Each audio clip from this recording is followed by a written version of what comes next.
السلام علیکم. Good to have you at Urdu audio books. حاضر خدمت ہے وانیہ مقصود کا ناول قلب سیاہ، ایپیسوڈ 21. وہ دونوں ابھی ابھی اپنے نئے گھر میں داخل ہوئے تھے. اندر داخل ہوتے ہی ایک ٹھنڈی سی راحت بھری ہوا نے ان کا استقبال کیا تھا.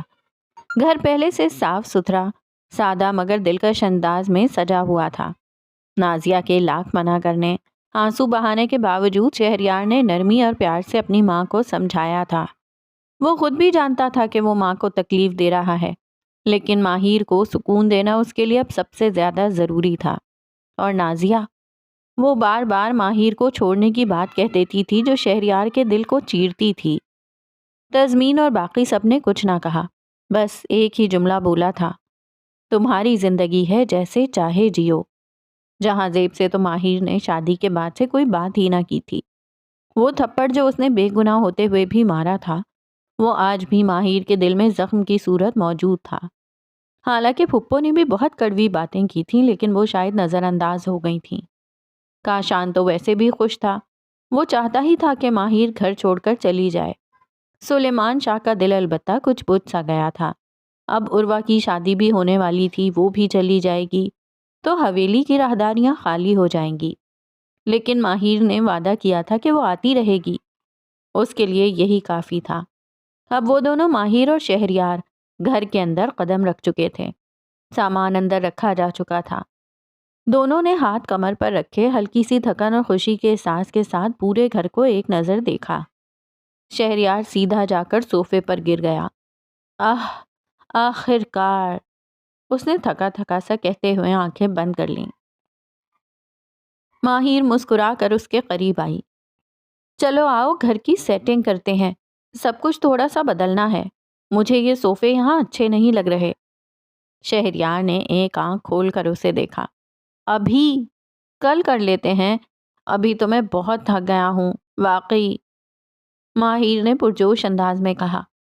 یار پلیز، میرا دل کر رہا ہے. سب کچھ نیا سا لگے گا. چلو نا، دیکھو میں بتاتی ہوں. یہ صوفے اگر ہم وہاں رکھ دیں اور یہ سینٹر ٹیبل ادھر، اور کچن کے پاس چھوٹا سا پلانٹر. وہ بولتی جا رہی تھی اور شہریار جو لمحہ بھر پہلے تھکن کی مورت تھا، اب ہنستے ہنستے اٹھ بیٹھا. ٹھیک ہے، بیگم حکم کر رہی ہیں تو کون انکار کرے گا. پھر وہ دونوں مل کر کبھی صوفے کو ادھر سے ادھر کرتے، کبھی دیوار پر نیا فریم لگاتے، کبھی چھوٹی چھوٹی چیزوں کو ترتیب سے رکھتے. کبھی ماہر ہنستی، کبھی شہریار اسے چھیڑتا.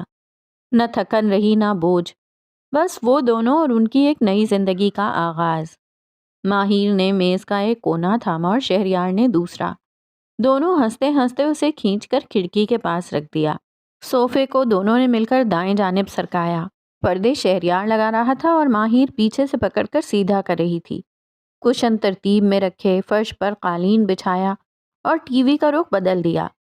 بیچ بیچ میں ایک دوسرے کو چھیڑتے، ہنستے، تھکتے، پھر ساتھ بیٹھ کر سانس لیتے.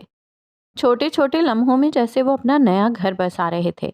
کبھی ایک دوسرے پر کشن پھینک دیتے، کبھی ساتھ بیٹھ کر تھکن سے ہانپتے اور پھر دوبارہ لگ جاتے. وہ دونوں تھک ضرور رہے تھے، لیکن ان کے چہرے خوشی سے دمک رہے تھے. ہر کونا جیسے ان کے لمس سے زندہ ہو رہا تھا. ان کے قہقہوں سے چھوٹا سا گھر بھر گیا تھا، محبت، شرارت اور ساتھ کی خوشبو سے. شام کے سائے گہرے ہو چکے تھے. گھر پوری طرح سیٹ ہو چکا تھا. دونوں تھکن کے باوجود مطمئن دکھائی دے رہے تھے. ماہر نے کچن کی طرف دیکھا اور پھر شہریار کی طرف پلٹی. کھانے کے لیے باہر سے کچھ منگوایا ہے میں نے، ویسے بھی مجھے خاص کچھ بنانا آتا نہیں، اس نے تھوڑا سا شرمندہ ہو کر کہا. شہریار نے صوفے پر نیم دراز ہوتے ہوئے ہلکی سی مسکراہٹ کے ساتھ جواب دیا. تو مل کر بنائیں گے نا، اتنا کیوں سوچ رہی ہو؟ ماہر نے آہستہ سے نظریں چرائیں، پھر بولی. بس یہ سوچ رہی تھی تم آفس سے تھکے ہارے آؤ گے اور اگر کھانا اچھا نہ ملا تو تمہیں برا لگے گا. شہریار نے سامنے رکھا پانی کا گلاس اٹھایا، ایک گھونٹ پیا اور ہنستے ہوئے بولا. تمہارے ہاتھ کا بنا جو بھی ہوگا میرے لیے خاص ہوگا. برا لگنے کی کوئی وجہ نہیں، اور اگر بہت برا بھی ہوا نا تو بھی خاموشی سے کھا لوں گا. ماہر اس کی بات پر ہلکا سا ہنسی اور پھر بولی.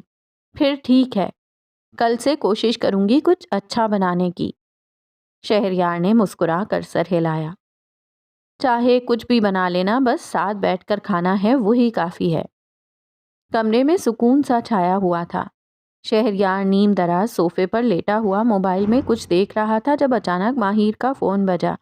اسکرین پر عروہ کا نام چمک رہا تھا۔ عروہ کی کال ہے، میں روم میں جا رہی ہوں بات کرنے، تب تک تم آرام کر لو، ماہیر نے آہستہ سے کہا اور موبائل لیے کمرے میں چلی گئی۔ شہریار نے موبائل ایک طرف رکھا اور آنکھیں بند کر کے لیٹ گیا۔ ماحول میں ہلکی خاموشی تھی کہ اچانک گھر کی ڈور بیل بجی۔ وہ چونک کر اٹھا اور دروازے کی طرف بڑھا۔ ماہیر کمرے سے آواز دیتی آئی، شہریار کھانا آ گیا ہے، میں نے باہر سے ہی منگوایا تھا، پلیز لے لو۔ ہاں لے رہا ہوں، شہریار نے کہا اور دروازہ کھول کر ڈیلیوری بوائے سے پیکٹ پکڑا۔ پھر جیب سے اپنا بٹوا نکالا اور اس میں سے پیسے نکالنے لگا۔ پیسے تھے لیکن اتنے نہیں جتنے سکون سے دینے چاہیے تھے۔ کچھ لمحے وہ یوں ہی بٹوے میں جھانکتا رہا۔ رقم پوری نکالتے ہوئے اس کے چہرے پر ہلکی سی سنجیدگی چھا گئی۔ کھانے کے پیسے تو ہو گئے، مگر اس نے گہرائی سے سوچا، اگر کل کو کوئی اچانک بڑی ضرورت پڑ گئی تو کیا میں اتنا کما رہا ہوں جتنا کمانا چاہیے؟ پیسے دے کر وہ خوشی سے اندر آ گیا۔ پیکٹ میز پر رکھ دیا، لیکن اس کے چہرے پر اب وہی پرانی ہنسی نہیں تھی۔ وہ آہستہ سے صوفے پر بیٹھا، بٹوا واپس جیب میں رکھا اور تھوڑا سا پیچھے ٹیک لگا لی۔ سناٹا سا چھا گیا اور پہلی بار اسے اپنے کاندھوں پر ذمہ داری کا بوجھ حقیقی وزن جیسا محسوس ہوا۔ کچن کی طرف سے خوشبو آ رہی تھی۔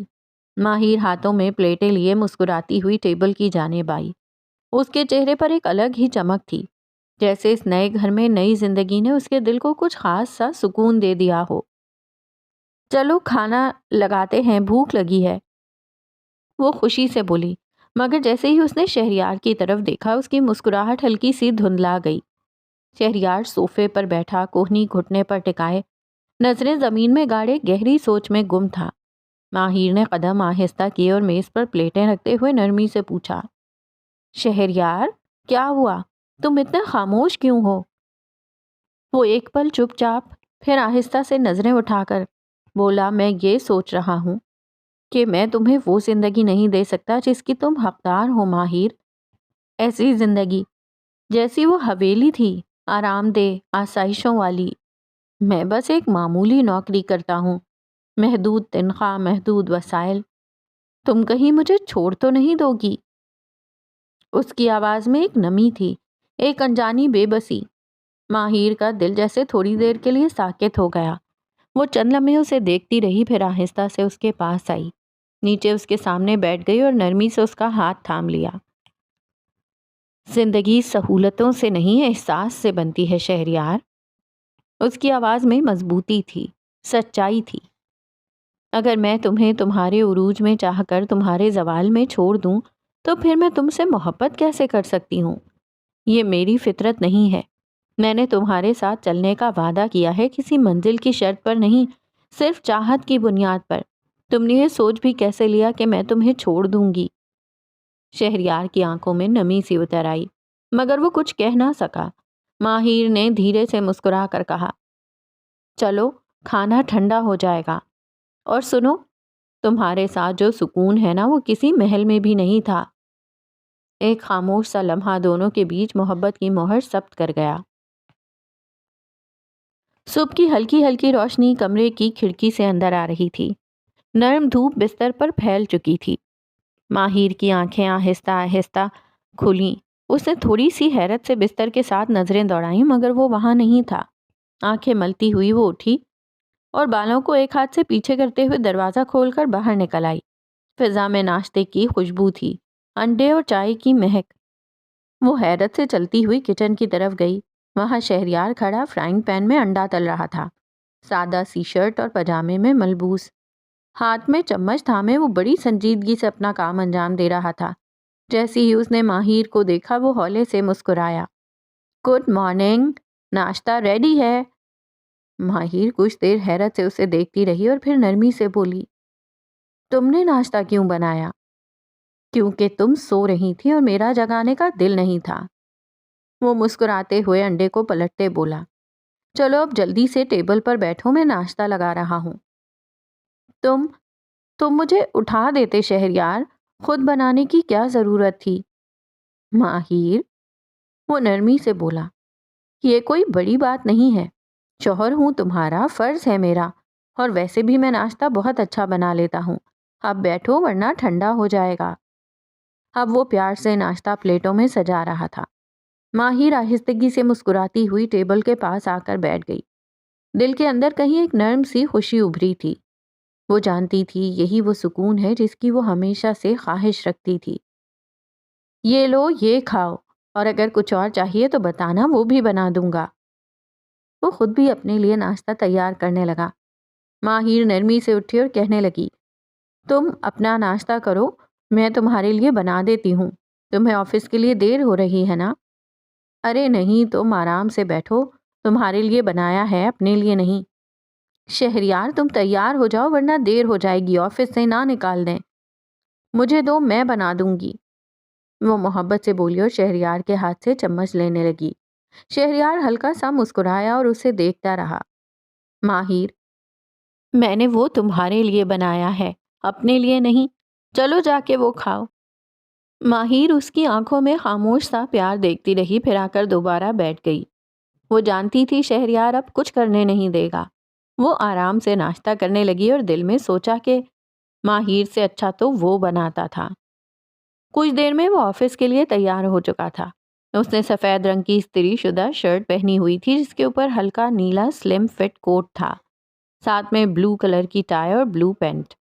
بال سلیقے سے سیٹ تھے اور گھڑی کلائی میں بندھی ہوئی تھی، مگر چہرے سے صاف ظاہر تھا کہ اس کا دل آج بالکل بھی آفس جانے کو نہیں تھا۔ وہ خاموشی سے ڈریسنگ کے سامنے کھڑا تھا، نظریں نیچی جھکی ہوئی۔ آج نہیں جا رہا، کل چلا جاؤں گا، اس نے نرمی سے کہا جیسے بچے ضد کر رہے ہوں۔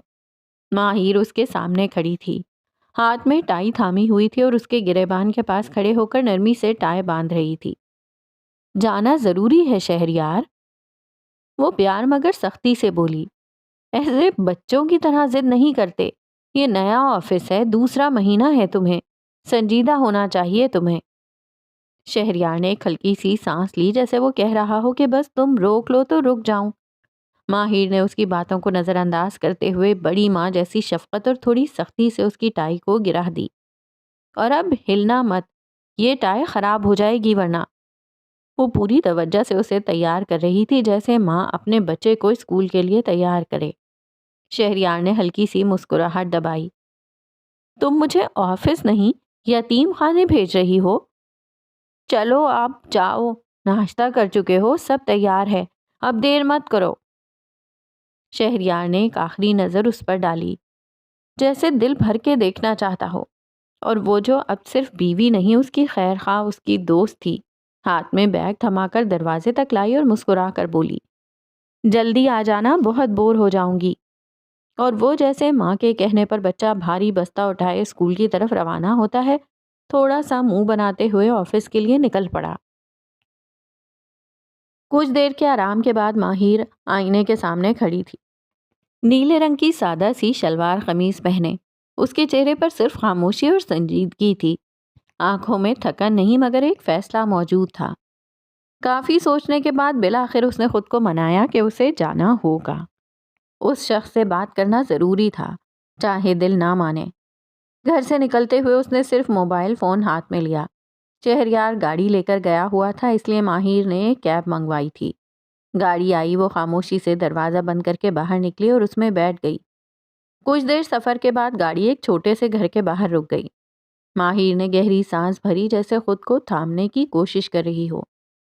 یہ وہی شخص تھا جس کی شکل بھی وہ دیکھنا نہیں چاہتی تھی، مگر اب وقت نے اسے مجبور کر دیا تھا۔ اس نے خاموشی سے کیب والے کو ادائیگی کی اور باہر نکل کر دروازے کی گھنٹی بجائی۔ کچھ لمحے بعد ایک ملازم آیا اور اسے اندر لے گیا۔ گھر چھوٹا مگر صاف ستھرا تھا۔ اسے ڈرائنگ روم میں بٹھا دیا گیا۔ سامنے ٹرے میں جوس رکھ دیا گیا، مگر اس نے ہاتھ تک نہ لگایا۔ ماہر کی نظریں اب کھڑکی کے پار تھیں، جیسے وہاں کچھ نہ کچھ ڈھونڈ رہی ہو یا شاید صرف وقت کو گزار رہی تھی۔ اچانک دروازے سے قدموں کی آہٹ سنائی دی اور وہ چونک گئی۔ اس کے سامنے وہی شخص داخل ہوا، بلال۔ ماہر کا دل زور سے دھڑکا، چہرے پر سختی چھا گئی۔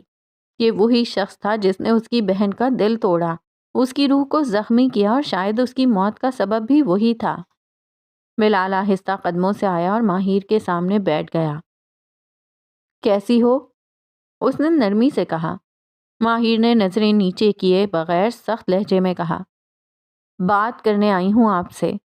بلال نے تھوڑا تعجب سے اسے دیکھا، پھر بولا، کرو، جو کہنا ہے کہو۔ ماہر اب بھی اس کی طرف دیکھنے سے گریزاں تھیں، لیکن آنکھوں میں نفرت کی چمک تھی۔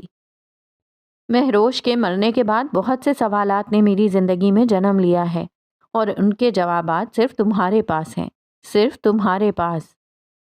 اب اس کی نظریں بلال سے جا ٹکرائیں، وہ نظریں جن میں بہن کے غم، بے بسی اور سب کچھ تھا۔ بلال نے گہری سانس لی، جیسے خود کو تیار کر رہا ہو۔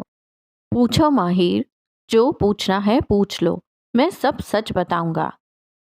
ماہر نے اپنی انگلیاں آپس میں گھمائیں اور سانس روکے اس شخص سے وہ سچ مانگنے کو تیار ہو گئی جو شاید بہت وقت پہلے دفن ہو چکا تھا۔ آپ نے شادی نہیں کی؟ ماہر نے تلخی سے سوال کیا، پھر جیسے طنز سے مسکرا کر بولی، شاید کسی اور کا دل توڑنے کا موقع نہ ملا ہو۔ بلال نے اسے حیرت سے دیکھا۔ شادی؟ تمہیں لگتا ہے مہروش کے سوا میں کسی سے شادی کر سکتا تھا؟ میں اب تک اس کے صدمے سے نہیں نکلا ماہر۔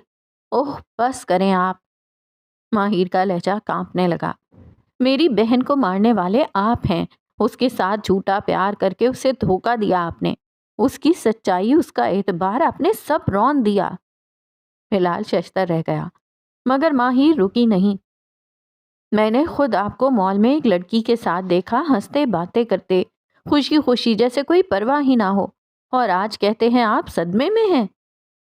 بلال نے فوراً چونک کر پوچھا، کون سی لڑکی؟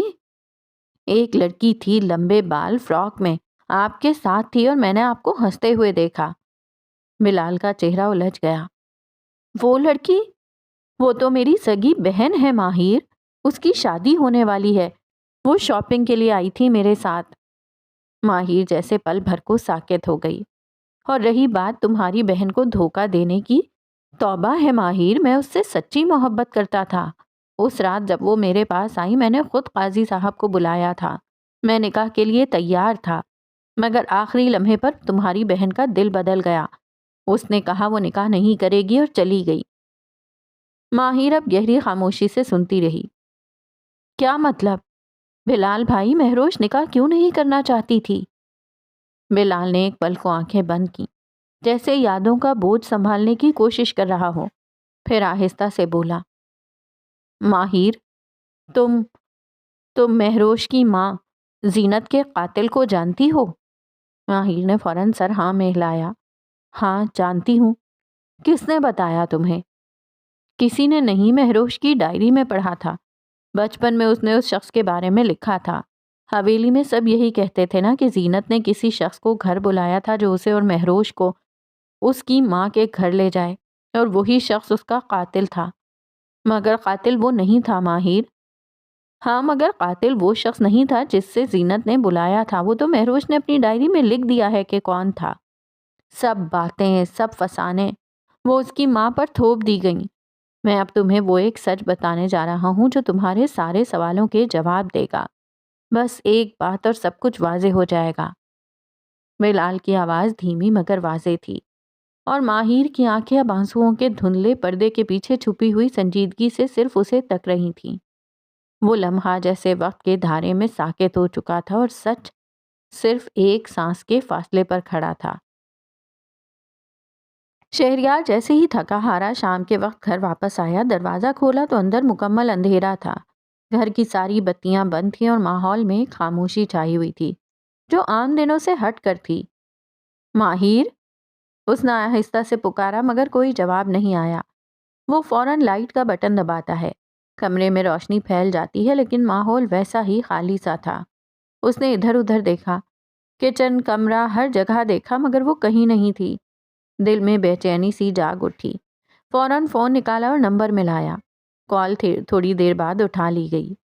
ماہر، کہاں ہو تم؟ گھر پر نہیں ہو؟ سب بتیاں بند تھیں، خیریت ہے نا؟ دوسری طرف سے چند لمحوں کی خاموشی کے بعد ماہر کی دھیمی سی آواز سنائی دی، میں آ کر بتاتی ہوں تمہیں سب کچھ۔ ماہر تم کہاں ہو اس وقت؟ شہریار کی آواز میں تشویش بڑھ گئی۔ بس میں حویلی جا رہی ہوں، ماہر نے نرم لیکن تھکی ہوئی آواز میں کہا۔ حویلی؟ شہریار چونکا۔ حویلی کیوں جا رہی ہو؟ کیا ہوا ہے؟ میں آ کر بتاتی ہوں سب کچھ۔ وہ اتنا کہہ کر خاموش ہوئی، پھر اگلے ہی لمحے کال کاٹ دی گئی۔ شہریار کچھ لمحے ساکت کھڑا رہا، اس کے ہاتھ میں فون تھما تھا، آنکھیں دروازے کی طرف تھیں اور دل میں ایک عجیب سی بے چینی اور سوالات کی لہر ابھر چکی تھی۔ حویلی کا بڑا گیٹ دھیرے سے کھلا، ماہر دھڑکتے دل اور تیز قدموں کے ساتھ اندر داخل ہوئی۔ گزرے وقتوں کی گونج اور ہر طرف ایک اجنبی سا سکوت پھیلا ہوا تھا۔ حویلی میں کسی ملازم نے آ کر اطلاع دی تو عروہ کے کان کھڑے ہو گئے۔ ماہر آئی ہے؟ اس نے چونک کر پوچھا۔ بغیر کچھ سنے وہ دوپٹہ سنبھالتی ننگے پاؤں دوڑتی ہوئی نیچے آئی۔ جیسے ہی سیڑھیوں سے اتری، سامنے صحن میں کھڑی ماہر کو دیکھا تو فوراً اس کی طرف لپکی۔ ماہر تم اچانک یہاں؟ خیر تو ہے نا؟ ماہر نے بس سر ہلایا۔ مجھے کچھ بات کرنی تھی، کچھ معلوم کرنا ہے۔ عروہ نے فوری اس کی کلائی تھامی اور اسے ساتھ لے کر اوپر اپنے کمرے میں چلی آئی۔ تم بے چین لگ رہی ہو، کیا ہوا؟ ماہر نے ادھر ادھر دیکھا جیسے کسی کو ڈھونڈ رہی ہو۔ شاہنواز چاچا کہاں ہیں؟ اس نے بے قراری سے پوچھا۔ عروہ نے سانس بھری۔ وہ ابھی باہر گئے ہیں، فی الحال کوئی بھی نہیں ہے یہاں جو تمہیں کچھ کہہ سکے۔ پھر ہلکا سا مسکرائی۔ جب تک وہ آتے ہیں میں تمہیں کچھ دکھاتی ہوں۔ وہ آگے بڑھی، اپنی الماری کا ایک پٹ کھولا اور احتیاط سے ایک خوبصورت ڈریس نکالا۔ سفید اور سنہری رنگ کے امتزاج سے سجا ہوا عروسی لباس جس پر نازک کام کیا گیا تھا، اس کے ہاتھوں میں تھا۔ میرا شادی کا ڈریس۔ ماہر کچھ دیر خاموش کھڑی اسے دیکھتی رہی۔ عروہ نے تھوڑی سی اداسی سے لباس کو سہلاتے ہوئے کہا، سوچا تھا بہت خاص دن ہوگا، دل میں ہزار خواب تھے۔ پھر ایک مصنوعی سے مسکراہٹ لائی۔ لیکن چلو، کم از کم سب خیر خیریت سے ہو ہی رہا ہے۔ ماہر نے اس کے چہرے کو بغور دیکھا۔ اس کی آنکھوں میں چھپی ہلکی نمی اس کے دل کی گواہی دے رہی تھی کہ سب کچھ ٹھیک ہوتے ہوئے بھی کہیں کچھ ادھورا رہ گیا ہے۔ یہ بہت خوبصورت ہے عروہ، ماہر نے نرمی سے کہا، بالکل تمہاری طرح۔ عروہ بس مسکرا دی اور آہستہ سے ڈریس کو طے کر کے واپس الماری میں رکھنے لگی۔ ماہر اس کے قریب آئی اور نرمی سے اس کے دونوں ہاتھ تھام لیے۔ عروہ میں جانتی ہوں تم تھوڑی پریشان ہو، دل میں کئی سوال ہوں گے، کئی وسوسے، لیکن حشام تمہارے لیے ایک اچھا لڑکا ہے۔ عروہ نے نظریں جھکا لیں۔ ماہر نے آہستہ سے اس کا چہرہ اوپر کیا، نرمی سے مسکرا کر بولی، مجھے وہ پسند نہیں۔ ہاں، کیونکہ اس نے میرا دل توڑا ہے، میری خاموشی کو کمزوری سمجھا، لیکن تمہارے ساتھ وہ مختلف ہوگا عروہ۔ عروہ خاموشی سے سنتی رہی۔ وہ تمہارا خیال رکھے گا، تمہیں محبت دے گا اور تمہاری ہنسی کو اہمیت دے گا۔ تم اس کے ساتھ محفوظ رہو گی، مجھے یقین ہے۔ عروہ نے ایک گہری سانس لی اور دھیرے سے کہا، پتہ نہیں ماہر، دیکھتے ہیں، وقت سب کچھ بتا دیتا ہے۔ لیکن ہاں، تم ہو تو ہمت ملتی ہے، اور جب بھی دل گھبرائے بس مجھے یاد کر لینا، میں ہوں ہمیشہ۔ کافی دیر تک ماہر اور عروہ کے درمیان اداسی، تسلی اور پرانی یادوں پر گفتگو چلتی رہی۔ پھر اچانک کسی ملازم نے آ کر بتایا، بی بی جی شاہنواز صاحب آ گئے ہیں۔ یہ سنتے ہی ماہر کا دل بے چین سا ہونے لگا۔ اس کے چہرے پر کچھ لمحے کو ایک سختی سی آ گئی۔ وہ ایک گہری سانس لے کر اٹھی اور بنا کچھ کہے کمرے سے باہر نکل گئی۔ قدم تھوڑے تیز تھے، جیسے وہ جلد از جلد اس ملاقات سے فارغ ہونا چاہتی ہو۔ شاہنواز کے کمرے کے دروازے پر آ کر اس نے نرمی سے دستک دی۔ اندر سے ایک مانوس پرسکون آواز آئی، آ جاؤ، دروازہ کھلا ہے۔ ماہر نے دروازہ آہستہ سے کھولا۔ کمرے کے اندر نیم روشن روشنی تھی۔ شاہنواز اپنی مخصوص کرسی پر بیٹھے ہوئے تھے، سفید شلوار قمیض میں، آنکھوں پر اینک اور ہاتھ میں ایک کتاب۔ ماہر کو دیکھ کر ان کے چہرے پر ہلکی سی مسکراہٹ آئی۔ تم کب آئی بیٹا؟ آؤ بیٹھو میرے پاس۔ ماہر نے نظریں چرائیں، پر دل میں عجیب سی کھچاؤ لیے وہ آہستہ سے چلتی ہوئی ان کے سامنے آ بیٹھی۔ چہرے پر سختی تھی، جذبات سنبھالے ہوئے تھے۔ کیا حال ہے تمہارا؟ شہریار کیسا ہے؟ ماہر نے خاموشی سے نظریں جھکائیں۔ لمحہ بھاری تھا۔ شاہ نواز کے لہجے میں نرمی تھی، مگر وہ نرمی اب اس کے دل پر اثر نہیں ڈال رہی تھی۔ وہ بس اتنا ہی بولی، بات کرنی ہے آپ سے، کچھ اہم بات۔ شاہ نواز نے دھیرے سے سر ہلایا۔ ہاں کرو بیٹا۔ مجھے بہت تکلیف ہوتی ہے آپ کو اپنا چاچا کہہ کر، سگا چاچا جسے میں نے ہمیشہ اپنے باپ کی طرح چاہا، جس کے لیے میں نے اپنے دل میں بے حد عزت رکھی، لیکن آج مجھے خود پر شرم آتی ہے کہ میں نے آپ جیسے شخص کو باپ کا درجہ دیا۔ ماہر کا لہجہ دو ٹوک، آنکھوں میں زخم کی پرچھائیاں اور الفاظ میں لرزش نہیں، صرف ٹھہراؤ تھا۔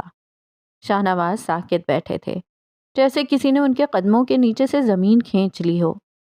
یہ کیا کہہ رہی ہو تم؟ ان کی آواز ہلکی سی کپکپا گئی، مگر لہجہ اب بھی روایتی جھوٹ کا خول پہنے تھا۔ ماہر کے ہونٹوں پر تلخ مسکراہٹ آئی۔ وہ آہستہ قدموں سے آگے بڑھی اور ہاتھ میں پکڑی ڈائری ان کے سامنے کر دی۔ میں جو بول رہی ہوں وہ آپ بخوبی سمجھ رہے ہیں۔ پڑھی ہے اسے، اس لڑکی کے دل کا وہ بوجھ جو اس کے سینے میں دفن تھا، وہ درد جو وہ کہہ نہ سکی اور اس نے الفاظ میں قید کر دیا۔ شاہ نواز نے ہچکچاتے ہوئے ڈائری لی اور آہستہ سے صفحے پلٹنے لگے۔ کیا ہے اس ڈائری میں؟ جیسے کوئی شیشہ ہو جو ان کے ہاتھوں میں چکنا چور نہ ہو جائے۔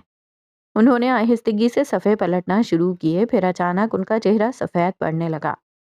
ماہر خاموش رہی، صرف اس کی آنکھیں ڈائری پر جمی تھیں۔ وہ پلٹتا گیا، لفظوں کا بوجھ جیسے ہر صفحے کے ساتھ بڑھتا گیا اور اچانک ایک جگہ آ کر اس کے ہاتھ کانپنے لگے۔ سانس الجھ گئی اور ڈائری اس کے ہاتھ سے گر گئی۔ ماہر نے گردن ذرا جھکا کر ڈائری اٹھائی اور وہی صفحہ کھول کر پھر سامنے کیا۔ کمرہ خاموش تھا، صرف دیوار پر لٹکی گھڑی کی سوئیاں چلنے کی مدھم آواز سنائی دے رہی تھی۔ شاہ نواز جو صوفے پر بیٹھے تھے اب نیم حیرت اور نیم پریشانی کی حالت میں ماہر کو دیکھ رہے تھے، جس کی آنکھوں میں نہ شک تھے نہ نرمی، صرف پتھر جیسی سنجیدگی تھی۔ اب بتائیں کون ہے یہ شخص؟ ماہر کی آواز میں اتنی ٹھنڈک تھی کہ سانسیں بھی منجمد ہو جائیں۔ جس شخص نے مہروش کی آنکھوں کے سامنے اس کی ماں کو مارا۔ شہنواز کی زبان خشک ہو چکی تھی، حلق میں گویا کانٹے اتر گئے تھے۔ میں کچھ سمجھا نہیں۔ ماہر نے ڈائری کھولی، صفحے کی جانب اشارہ کیا اور پھر ایک ایک لفظ جیسے تلوار کی دھار کی طرح کاٹا۔ پہلا نشان، وہ آدمی چشمہ لگاتا تھا جیسے آپ لگاتے ہیں۔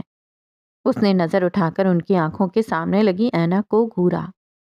دوسرا نشان، اس کے ہاتھ پہ گہرے رنگ کا نشان تھا، جیسے آپ کے دائیں ہاتھ پر ہے، برسوں پرانا مگر آج بھی واضح۔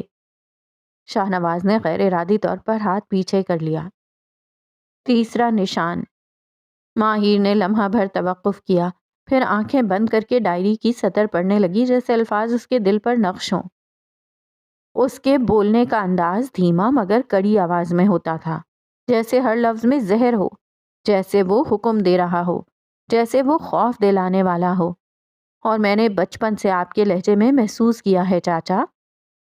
شاہ نواز کے ماتھے پر پسینے کی نمی ابھرنے لگی، ان کے ہونٹ کپکپا رہے تھے، اور سب سے بڑی بات، مہروش نے لکھا ہے کہ اس دن وہ شخص جس نے اس کی ماں کو قتل کیا، وہ انہی لوگوں میں سے تھا جو روز گھر آتے تھے، اپنوں میں سے تھا۔ شاہ نواز کا جسم ساکت ہو چکا تھا۔ ماہر نے قدم آگے بڑھایا، اب وہ ان کے بالکل سامنے کھڑی تھی۔ کیا آپ اب بھی کچھ بولیں گے یا خاموشی کو ہی اپنی زبان بنائیں گے؟ شاہ نواز کا سانس گھٹنے لگا۔ انہوں نے بے اختیار کرسی کا کنارہ تھاما۔ ماہر کے لہجے میں کانپتی شدت تھی مگر اس کی آنکھوں میں آج بھی کوئی آنسو نہ تھا۔ یہ وہ انصاف ہے جو آپ سے لیا جائے گا۔ آج بھی جو سچ چھپا تھا وہ سامنے آ چکا ہے۔ اب آپ کو جواب دینا ہوگا چاچا، اب وقت بدل چکا ہے۔ ماہر ساکت کھڑی ان کے چہرے کا ہر تاثر پڑھنے کی کوشش کرتی رہی، پھر وہ آہستہ سے قدم بڑھا کر سامنے صوفے پر بیٹھ گئی۔ شاہ نواز نے نظریں جھکا لیں، جیسے اپنے آپ سے نظریں چرا رہے ہوں۔ لرزتی آواز میں بولے، میں نے بہت بڑی غلطی کی ماہر، اور اس غلطی کی سزا مجھے ہر روز ملتی تھی، ہر روز، ہر لمحہ میرے اندر کچھ مرتا رہا۔ میں یہ سب کرنا نہیں چاہتا تھا مگر میں کر بیٹھا، میں کمزور پڑ گیا تھا۔ ماہر نے گہری سانس لی مگر اس کے لہجے میں کوئی نرمی نہ تھی۔ آپ جانتے بھی ہیں آپ نے کیا کیا ہے چاچا؟ ایک جوان عورت جس کی ایک معصوم بیٹی تھی، آپ نے اس کی زندگی چھین لی۔ صرف ایک عورت کو نہیں مارا آپ نے، ایک بچی کا بچپن بھی مارا، ایک ماں کو بیٹی سے چھینا، اور پھر آپ نے سب چپ چاپ سہ لیا جیسے کچھ ہوا ہی نہ ہو۔ شاہنواز کے چہرے پر ندامت پھیل گئی، ان کی آنکھیں نم تھیں۔ میں نہیں جانتی آپ نے یہ سب کیوں کیا، اور جاننے آئی ہوں آج ابھی۔ شاہنواز نے کچھ لمحے خاموش رہ کر سر اٹھایا۔ ماہر، اگر میں تمہیں سب سچ بتا دوں تو کیا تم وعدہ کرو گی یہ کسی کو نہیں بتاؤ گی؟ ماہر نے گہری تھکی ہوئی سانس لی۔ اس کی آنکھوں میں سوالوں کا سمندر تھا۔ یہ جو راز آپ سالوں سے اپنے سینے میں دفن کیے بیٹھے ہیں نا، فکر نہ کریں، اب یہ زیادہ دیر دفن نہیں رہیں گے۔ اگر میں نہیں تو کوئی اور یہ سچ حویلی کی دہلیز تک ضرور پہنچائے گا۔ لیکن میں آپ کی بات سننے آئی ہوں، سننا چاہتی ہوں کہ آپ نے یہ سب کیوں کیا، کیوں؟ شاہنواز کا چہرہ زرد ہو چکا تھا، ان کے ہونٹ خشک اور سانسیں بوجھل تھیں۔ وہ نظریں چراتے ہوئے دھیمی آواز میں بولے، کبھی کبھی انسان اپنی کمزوری، اپنی انا اور اپنی حیثیت کے بوجھ تلے وہ سب کچھ کر بیٹھتا ہے جسے سوچ کر بھی روح کانپتی ہے۔ میں نے بھی وہی کیا ماہر۔ میں نے ایک غلطی کی اور پھر باقی ساری زندگی اس غلطی کو چھپانے میں گزار دی۔ ماما، نیچے کون انکل آئے ہیں؟ زینت کے ہاتھ تھم گئے۔ اس نے بیٹی کو آئینے سے دیکھا، کچھ دیر خاموش رہی اور پھر بولی، وہ انکل ہمیں نانوں کے گھر لے جانے کے لیے آئے ہیں۔ تو بابا کہاں ہیں؟ بابا، دادا، چچو سب کسی کام سے گاؤں گئے ہیں۔ ماما اور آپ گھر میں اکیلی ہیں۔ اور چچی امی کہاں ہیں؟ اس کے سوال رکنے کا نام نہ لیتے تھے۔ وہ بچی تھی، بہت سوالات کرتی تھی۔ وہ اپنی ماما کے گھر گئی ہوئی ہیں نا؟ اچانک دروازے پر ہلکی سی دستک ہوئی تو وہ چونکی، اپنے خیالات سے نکلی اور دروازے کی طرف چل پڑی۔ دروازہ کھولتے ہی ملازمہ سامنے کھڑی تھی، کچھ پریشان سی۔ باجی، وہ کیا ہوا؟ زینت نے ہلکے اضطراب سے پوچھا۔ جن مہمان کو آپ نے نیچے ڈرائنگ روم میں بٹھایا تھا وہ واپس چلے گئے ہیں۔ زینت کی آنکھوں میں حیرت اتری۔ کیا؟ کیوں؟ پتہ نہیں جی، بس جاتے جاتے اتنا کہا کہ وہ جا رہے ہیں، اور جانے سے پہلے وہ بہت ڈرے اور سہمے ہوئے لگ رہے تھے۔ زینت کچھ لمحے ساکت رہی، پھر ہولے سے سر ہلا دیا۔ اچھا، چھوڑو، میں کل چلی جاؤں گی۔ جہاں زیب سے کہوں گی کہ مہروش اور مجھے کل خود امی کے گھر چھوڑ آئیں۔ ابھی جانا صرف اس لیے ضروری تھا کہ امی کی طبیعت خراب تھی، اب کل ہی جا سکتے ہیں۔ وہ دھیرے سے دروازہ بند کر کے واپس مڑی۔ مہروش ڈریسنگ ٹیبل کے سامنے کھڑی، اپنی ماں کا میک اپ باکس نکالے ہوئے بلش اپنے چھوٹے سے چہرے پر احتیاط سے لگا رہی تھی۔ بچپن سے ہی اسے ماں کی طرح سجنے کا شوق تھا۔ زینت ہولے سے مسکرائی اور اس کے پاس جا کر کھڑی ہو گئی۔ میری پرنسس، یہ کیا کر رہی ہو؟ محبت سے اس کے ہاتھ سے برش لیا اور اس کے گال پر نرمی سے بوسہ دیا۔ بچے میک اپ نہیں کرتے، اس سے جلد خراب ہو جاتی ہے۔ مہروش نے ننھی سی گردن ہلا کر پوچھا، نانوں کے پاس چلیں ماما؟ ہم کل جائیں گے، ٹھیک ہے؟ اوکے ماما، وہ ہولے سے بولی اور اپنے کھلونوں کے پاس چلی گئی۔ زینت پلٹ کر آئینے کے سامنے آ کھڑی ہوئی۔ ایک لمحے کو خود کو دیکھا۔ آج بھی اس کی خوبصورتی میں وہی وقار، وہی دلکشی قائم تھی۔ اس جیسی حسین عورت اس حویلی میں کوئی نہیں تھی۔ ابھی وہ کھڑکی کی طرف بڑھی ہی تھی کہ اچانک دروازہ زور سے کھلا۔ وہ چونک کر پلٹی۔ شاہنواز اندر آیا، چہرہ سرخ، آنکھوں میں طوفان، جیسے غصہ اندر سے ابل رہا ہو۔ زینت نے بس ایک نظر اس پر ڈالی اور پھر سرد مہری سے کھڑکی سے باہر دیکھنے لگی، جیسے اس کی موجودگی بے معنی ہو۔ شاہنواز غصہ دباتے قدموں سے اس کی طرف بڑھا۔ زینت نے اب بھی اس کی طرف نہیں دیکھا۔ وہ قریب آیا تو اچانک اس کا بازو سختی سے تھام لیا۔ چھوڑو، چھوڑو میرا بازو، زینت نے پلٹ کر غصے سے کہا، مگر اس کی گرفت اور سخت ہو گئی۔ میں تمہیں کب سے برداشت کر رہا ہوں زینت، کب سے، مگر اب حد ہو گئی ہے۔ اس کے لہجے میں کرب چھپا ہوا تھا۔ برداشت؟ زینت تلخی سے ہنسی۔ برداشت تو میں کر رہی ہوں شاہنواز۔ شاہنواز کی آنکھیں اس کے چہرے پر جم گئیں۔ میں کہہ رہی ہوں میرا بازو چھوڑو۔ وہ پوری طاقت سے چیخی تو مہروش نے چونک کر نظریں ان دونوں کی طرف اٹھا دیں۔ شاہنواز نے دانت پیستے ہوئے سختی سے اس کا بازو پکڑے رکھا، لیکن پھر اچانک زور سے جھٹکا دے کر بازو چھوڑ دیا۔ کیا سمجھتی ہو تم خود کو؟ ہاں، کل جو حرکت تم نے کی ہے نا، اس کے بعد تمہیں کبھی معاف نہیں کرنے والا۔ وہ قدم پیچھے ہٹاتے ہوئے چیخا۔ زینت کا چہرہ غصے سے تمتما اٹھا۔